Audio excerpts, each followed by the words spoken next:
An appellate court just refused to pause the Pentagon's risk label on Anthropic, and the White House picked this week to step back from the fight. This is Anthropic Pentagon Watch. Today, the stay denial is on the record, the compliance lawyers are billing, and a fault line is opening up inside the administration itself. And if the White House is cooling on this, who's still holding the Pentagon's line? We start there. Just Security writes, the Pentagon warned Anthropic PBC that it would terminate the company's military contracts on Friday if the artificial intelligence startup failed to meet government terms for use of its technology, according to people familiar with the matter. During a meeting Tuesday between Chief Executive Officer Dario Amodei and Defense Secretary Pete Hegseth, U.S. officials threatened to declare Anthropic a supply chain risk or invoke the Defense Production Act to use the AI software, even if the company didn't comply, the people said. Just Security ran with the word feud. A feud is two people slapping each other at a wedding. This is a federal agency with classification authority and procurement power telling a company that asks for guardrails, comply, or you'll get blacklisted and have your software seized under the Defense Production Act. And we're talking up to $200 million in contracts. The Pentagon's threat is to end Anthropic's work, but that leverage only bites if there's still work for Anthropic to hold on to. Right, and the CSIS guy in that clip, Gregory Allen, a former DoD strategy official, flat out says, don't take a crown jewel of your industry and light it on fire. When your own ex-Pentagon people are calling it arson, the all-or-nothing posture isn't strength. This is the first time the government's put any major tech firm in the supply chain risk category. The designation feels punitive, which lines up with Judge Lynn's finding that the ban looked designed to punish, not protect. From Miriam Baksh at Inside Defense. Oral arguments on the merits of Anthropic's opposition to the Pentagon supply chain risk designation will be heard by the same panel of judges that rejected the plaintiff's request for an emergency stay, according to a notice from the U.S. Court of Appeals for the District of Columbia Circuit, which court watchers say doesn't bode well for the company. Here's the tell that matters.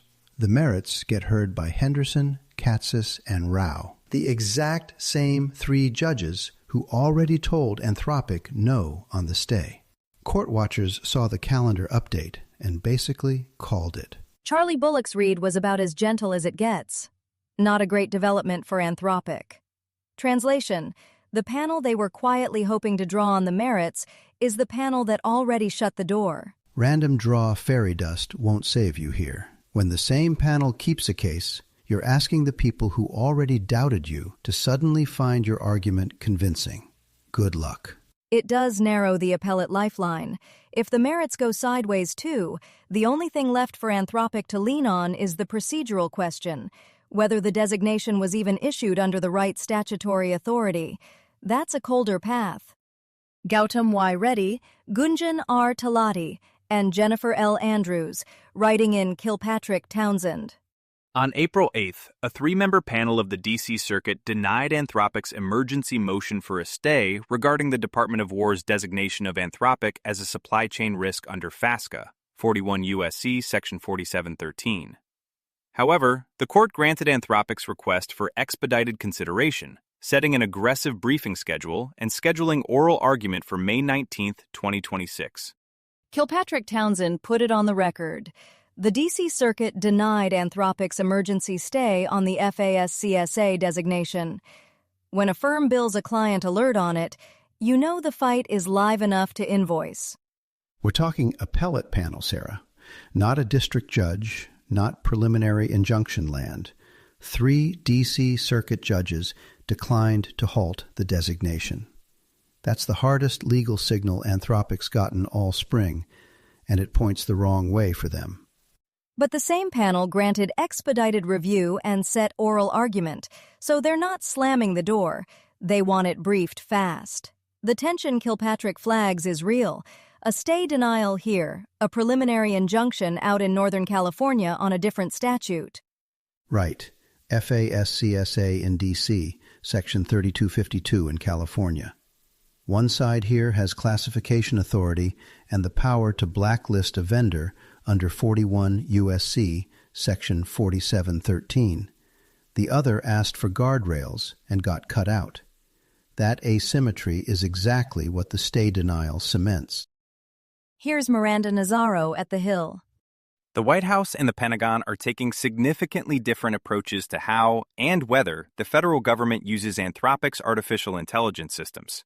As the White House warms up to the frontier AI company and the Pentagon digs its heels in against the firm, government employees and contractors are left in a bind. The Hill has the first visible fault line inside the administration on this. The White House is warming to Anthropic, while Hegseth's Pentagon digs in on the blacklist. That moves it from procedure into internal politics. So if the White House is cooling on this fight, I want to know who exactly is still holding the line at the Pentagon and why. Somebody's spending political capital to keep a company that asked for guardrails blacklisted. And the people caught in the middle are the contractors. The Hill quotes an industry source describing a dual-track approach. Agencies preparing to rip out Anthropic models while they wait for someone to win the argument. That dual-track line is the whole story. Federal buyers are quietly building exit ramps off a frontier vendor because two parts of the same government can't agree whether it's a partner or a threat. Which makes the durability question real. A designation can survive a courtroom. It's harder to sustain when the president's own building is drifting the other way. This one's from Jones Walker, LLP. At first read, the two rulings seem to be pulling in opposite directions. They are not, quite, or at least not yet. Both are right on their own terms. The interesting part is what they disagree about, and what that disagreement tells us about the fight that is still to come. Jones Walker's title says it clean. Two courts, two postures.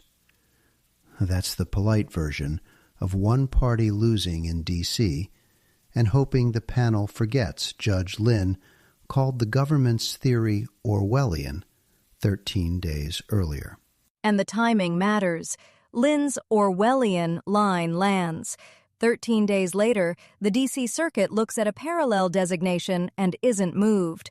Same dispute, two letters, the presidential directive and the Hegseth directive, playing out in two rooms. Right. And the panel didn't just deny the stay. They set oral argument for May 19 and handed back 3 pointed questions to brief. You don't get homework like that if the judges think your case is a slam dunk. The key is what they're actually disagreeing about. Jones Walker's read is that both rulings work on their own terms, different directives, different legal hooks. The merits fight is still coming, and that's where the statutory question gets decided. If you're tracking how AI power meets government power, try Musk v. Altman daily. A daily court watch on Elon Musk's trial against Sam Altman, OpenAI, and Microsoft, covering testimony, exhibits, and the AGI governance fight. Find it wherever you listen to podcasts. You'll find links to every story we covered today in the show notes. So if one caught your ear, you can dig into the source material there. That's Anthropic Pentagon Watch for today. This is a Lantern podcast.